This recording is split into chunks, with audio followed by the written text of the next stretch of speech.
Thank you for joining me. Well, I'm going to talk today about commencing short notice assessment, some practical advice to what needs to happen on short notice assessments. You know that it's commencing on the 1st of July in a few short weeks. There will be a 12-month transition period, and we will work with those organisations that are having assessments early in this process. But we want to be clear about when an assessment can occur. The assessment has to occur at least once every 3 years, not like the current assessment program where it is 3 times. It has to commence at least 4 months before your current accreditation expiry date ends. It has to be completed before the current accreditation cycle finishes, so we want to make sure that it's within the current 3-year cycle, and it needs to be conducted no more than 6 months after the last assessment. So you can't have a number of assessments all in sequence, and you can't have your assessments more than 4 years apart. Even though 2 assessment cycles add up to 6 years, you can't have them and so that they're more than 6 years apart. So if we look at that on a bar graph, the first bar shows your initial assessment. You have an assessment between July and October, and your new accreditation expiry date is sometime in November. You can't have an assessment for 6 months. That's the blue area. You could have an assessment in the grey phase, and you would have to commence your assessment before the July of the 4th year, because you need to have the assessment completed within before your accreditation expires, which is the November date again. So if that is what has to happen, if in the scenario 1, which is the second bar, then your assessment, if it occurred in the first year, so year 2, you could not have your assessment until the end of November of the year 4, because that all sits within the current accreditation cycle that you've just been assessed in. You could have your assessment up to 18 months into July of the 6th year, but you couldn't have it after that period, because that would mean your next assessment is more than 4 years apart. If, however, you had your assessment in the middle of your assessment cycle, so in year 3, you couldn't have that assessment again until November of the 4th year, because that's the current accreditation cycle. You could have it any time in the next 2 and a bit years, but it would have to occur before March-ish in year 7, because that would put you over 4 years.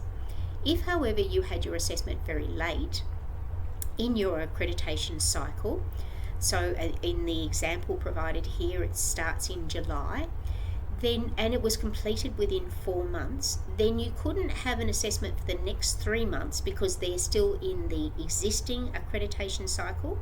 You couldn't have it for a further 3 months, because that is less than 6 months since your last assessment. And then you could have it any time in year 5, 6 or 7 on the picture, but you would have to commence your assessment before 4 months before the current expiry date. So you could have your assessment during the orange phase of the picture, but you would have to have it completed before you got to your expiry date. And so short notice in practice, how's it going to work? Your accrediting agency will have to work with you around collecting information and confirming information regularly with you as the health service organisation. You will need to have an information about the potential assessment team, so there'll be more on the list than will be undertaking the assessment, but you will go through that and say if there's any conflicts of interest. With that extended list, agencies will be able to work with them to put together an assessment team to look at your organisation. They need to know if your organisation has at any time since its last assessment changed scope of the service, had new facilities or closed facilities, changed your role or your level of activity, All of those things can impact on the scope of the assessment that needs to be conducted. They may ask you for information about your organisation, such as your current risk register. They want to confirm the sites that are being assessed. Some of them may be in a contract, so the whole organisation, 2 or 3 facilities, or it may be that each facility is assessed separately, and that needs to be confirmed. They'll need to update your self-assessment documentation. That'll be up to the organisation, and you may choose to do that a standard at a time. You may do it on a quarterly basis, but the information in there will be accessed by the accrediting agency, and so they'll need to know that it's relatively current. And they'll be looking for you to apply for, if appropriate, not applicable actions and have those confirmed. And if there are changes in your service, reconfirm them so that during the course of an assessment that's already been completed. They'll be looking for the name and location and contact details of the person who they are to contact when an assessment is due. So you will generally have 24 hours notice, and so they'll need to make sure that they know who it is in the organisation that they need to contact, and if that changes, keeping that updated. And they'll need to confirm with you around a number of advisories to ensure that there's compliance, and they'll know which ones they're going to be assessing. So what happens at assessment? You currently have an initial assessment. You have 5 days in which a report is provided to you about the outcome, confirming the outcome. You will know generally what the outcome is because there'll be an exit interview that will give you advice about recommendations, but the 5-day period provides you with a report on that. You have a 60-day remediation period, and then you have a final report, and that's prepared in 20 business days. In a short notice, there will be some option, it isn't compulsory, but if additional information is required following the initial assessment, and we'll talk about what additional information that might be, there are 5 days, business days, in which to provide that information, and then 5 days before you have a report. The assessment has to be completed before the report is prepared, and then you will have 55 business days in which to finalise the remediation, and again 20 business days following the final assessment for a report to be provided. Now, if no additional information is required, then we take the standard and current process. If additional information is to be provided, then there's 5 days in which that can occur. So that the next slide really just talks to the same thing. 5 business days for the additional information, 5 business days for the summary report, 55 days for your remediation, and 20 days for your final report. Now, you'll be notified of the upcoming assessment.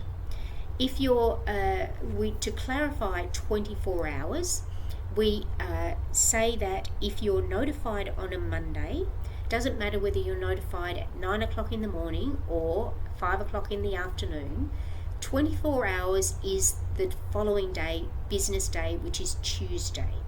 And the assessment would commence on Wednesday. Therefore, if an assessment is going to commence on a Monday morning, the notification needs to occur on Thursday. The 24-hour free period is Friday, and the assessment commences on a Monday morning. That follow up, the phone call to the contact person who's been identified will be followed up by an email, and that email will be copied into the regulator so that they know an assessment is going on in your organisation, and the Commission, because we will confirm that against our data. If you're a day procedure service, when you get that email, you'll need to immediately confirm if you're operational, so you have patients on that day, because we know that some day procedure services don't have patient lists on every day of the business week, and so that needs to be confirmed. Now, if you're a day procedure service, part of the information that you would be providing regularly would be your days of operation. And if you had changed your days of operation, this is another point at which you would confirm those. The email will contain a stack of information that you will need to make sure is either responded to or that is available to you. So the email will first tell you the dates and times and assessment team that is going to join you at your organisation. If it hasn't already provided, there may be some additional information about who's on the team and their background. It will confirm the time that the assessors will arrive, who their contact person, and want to confirm who the contact person in the organisation is and where they will meet and at what time. It'll specify expectations from the agency's point of view for the team to be chaperoned. So if there is a requirement in some organisations, particularly those in rural areas with 24, 48 hours notice, they will, and there's a need for transport, that might be something that's flagged in the initial email. They may also seek additional information, and there's a list of the information provided there that may be on the list. That may come through your self-assessment tool, but it may be a request from the agency to provide that information. They'll also be seeking information about key organisational contacts during their assessment. Who is it that they will talk to? And they may require a map of the facility, particularly if it's large and multi-campus. The name and services provided in each of the clinical and operational areas where they go. So no good saying Ward A if you don't understand what Ward A's operational function is. They'll be asking about COVID restrictions for entry. So is there a requirement to demonstrate that there is immunisation status, or provide information about fitted masks, things like that. They will confirm the scope of the assessment, including clinical trial sites that are going to be confirming that there's trial sites there and which sites will need to be assessed. And they'll request and make clear what support they might need around transport, catering, meeting rooms and safe storage of their equipment, particularly if they're coming directly off flights into your organisation. They'll confirm with you that about the consumers that they expect to speak to and the key staff. Some listed there, but they might include clinical trial sponsors and participants. In terms of pre-assessment, an assessor may seek information about your organisation from your website. That's something that's currently occurring, so there's really no difference in terms of short notice.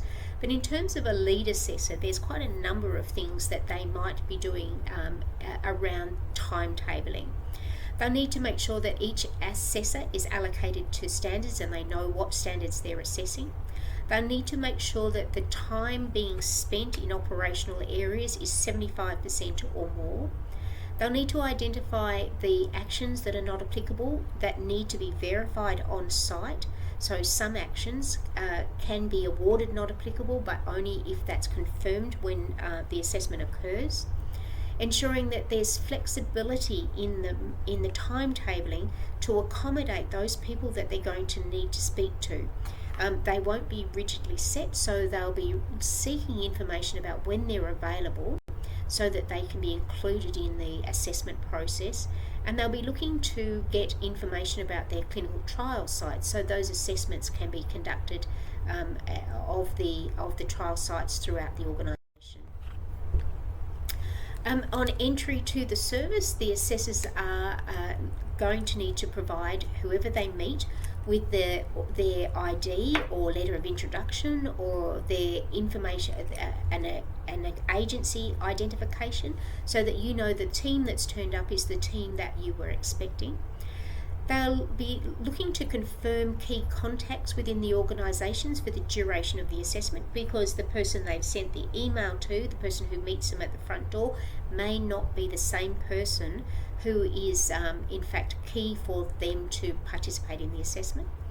They'll be looking to confirm the availability of key personnel, and it's from that step on that they'll be saying, okay, if they're not available during the assessment period, when are they available, to see in fact, that 5-day period of additional information might need to be invoked.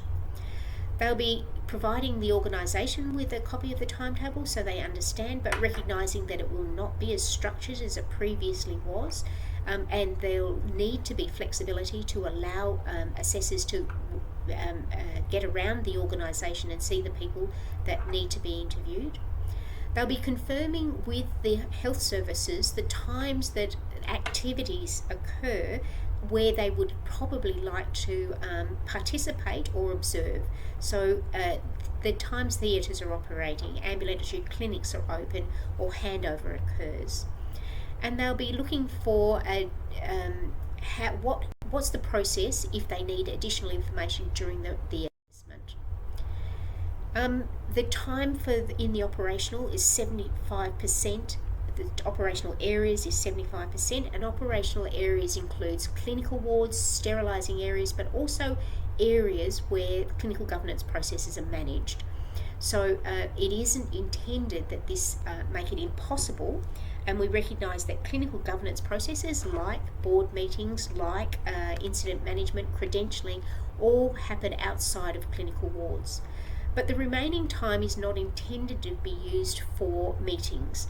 It's the time that assessors will be collaborating and triangulating evidence. They'll be undertaking travel, summation meetings, meals occasionally, reviewing evidence that's provided.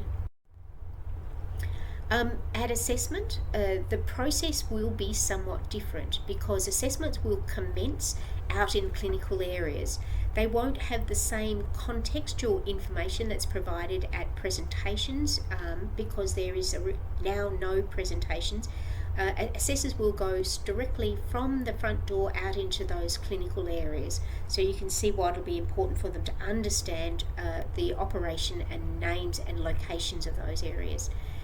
So they'll be looking to get information immediately from those clinical staff, from the processes that they're observing. They'll be talking to consumers, they'll be talking to the workforce, they'll be looking at high-risk processes and areas in an organisation to start to understand what happens on a day-to-day basis. There are some areas, though, that assessors will need to be aware of, that organisation safety and quality things may happen at that whole of organisation rather than just at an operational individual ward level, and making sure that they're looking for those as much as those things that are more localised. They'll be making sure that directives and activities that happen at a district-wide level, particularly in large organisations, are also recognised, and they'll be looking for evidence from multiple sources. So they will be interviewing, observing, and seeking information for the workforce to show them where the information lies to verify what they're being told. At exit, at the end of an assessment, the assessors will need to make sure that they've dedicated enough time to debrief and to make sure that they've agreed on the assessment recommendations, the ratings for each action. So that will be an important part of making sure that they've collectively assessed the whole organisation. They will always, as they do now, provide feedback to senior management on their recommendations, and they are only recommendations because accrediting agencies go through a verification process, and it is them that issue the ratings and determine the ratings on the recommendations of the assessors. They'll talk through with the management any additional information that may be required and can be provided in those 5 days. And they'll talk about the time frames, what happened next, when the next assessment would be occurring. They would also say to an organisation if they've met the requirements for mandatory reassessment. Now, all they can say is that they believe they've met the requirements. Determining that is done by the Commission in conjunction with the regulator. If they talk to staff, in addition to the senior management, it is at their discretion, and agencies may or may not do this. But where they do, they need to make sure that the information they provide is balanced about the areas of practice that they've found good practice, but also areas for improvement. It shouldn't be a presentation that is only about what areas that where there's good practice. It needs to be balanced because staff need to be aware of areas where change needs to be made to fully comply with the standards. If additional information is required, it really needs to be limited to interviews of absent key personnel or consumers. And those interviews can be undertaken by video conference or phone. And key reports that weren't available at the time of the assessment but are part of the overall performance of the organisation. It's not intended that additional information is more policies or minutes or patient records or forms, because that information should be seen and should be readily available and being used in the organisation and seen during the assessment. And it certainly isn't data generated following the assessment. Lead assessors, we expect, will have good timetabling skills and organisational skills. They'll have good knowledge of clinical trials, because even if they're not the assessor undertaking that assessment, we expect that they will be the person who is working with the assessor who is looking at clinical trials to be able to verify and test that the information that they've checked meets the requirements and is able to rate using the maturity scale what is required. And they will reiterate to management that evidence should be collected from those things that are about patient care. They shouldn't be things that are generated specifically for the purposes of accreditation. Assessors will need to have good IT skills to be able to access information and direct the workforce where they want to go. We shouldn't be expecting additional reams of printed information. That should be available in the places that they're looking at care. And they need to make sure that they effectively regulate their own time. Given that the timetable is flexible, we know that assessors get interested in an area. We don't want them to run out of time not to fully assess an organisation. The health service needs to make sure that the evidence required to demonstrate their compliance is generated from patient care. It's not produced some other way. That printed material should be available, but if it's available, it's usually available to the workforce as well. It's not being produced specifically for the assessors. That assessors will need IT access, and whether that's through generic accounts with support from members of the staff, or through their own login. They will also, if they're navigating your system by themselves, need some sort of information about the format of your files and the structure of your filing system so that they can navigate that. They'll need security access to the facility, and that does not have to be an electronic swipe card on day one, but it may be. It could be a letter that authorises an assessor to go through your organisation, knock on a door and say, I'm part of the assessment team, I'd like to observe what's going on in this area and talk to you. It can be as simple as that, but that means your workforce needs to know that you're being assessed and that they can expect a visit. There should be no presentations, and you should recognise that the timetable will be flexible around the way that you are operating in your organisation, and assessors are very careful not to interrupt patient care. They will be reviewing data that's been collected, reported, and action being taken in clinical areas and operational areas, and then they'll be looking at it, how it's reported and managed at a governance level. Agencies will be doing a lot of work up front. They will be planning for your assessment months in advance of you knowing it, and they'll be in regular contact to make sure that they have the information to be able to undertake those assessments.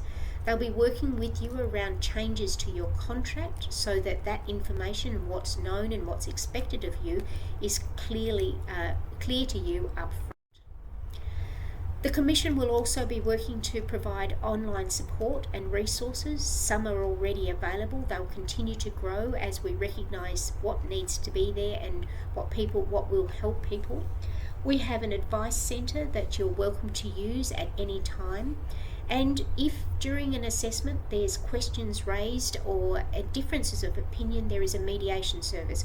By getting in contact with the Commission, we can speak to you, the agency, the assessors, the health service, all at the same time, and try and find a resolution to any issues that have arisen. The Commission will be evaluating the short notice assessment, given this is a very new for the health system, although it's been operating in other sectors for a long time. We'll be looking to understand how it's working and how we can improve it. So reports back from the system, the agencies will be important, but also we'll be undertaking observation visits so that we are seeing firsthand how things are working and seeking feedback from health services through post-assessment surveys of their experience of the process. Please, if you have questions, come to the Commission in the first place, the frequently asked questions on the Commission's website or your accrediting agency. Please don't just wonder. If there's things that you need to know, it's likely that others need to know it as well. We hope that this has been useful. In addition to this presentation, the slides will be available on the Commission's website. I look forward to the introduction, the successful introduction, and working with you around short notice assessments into the future. So thanks very much.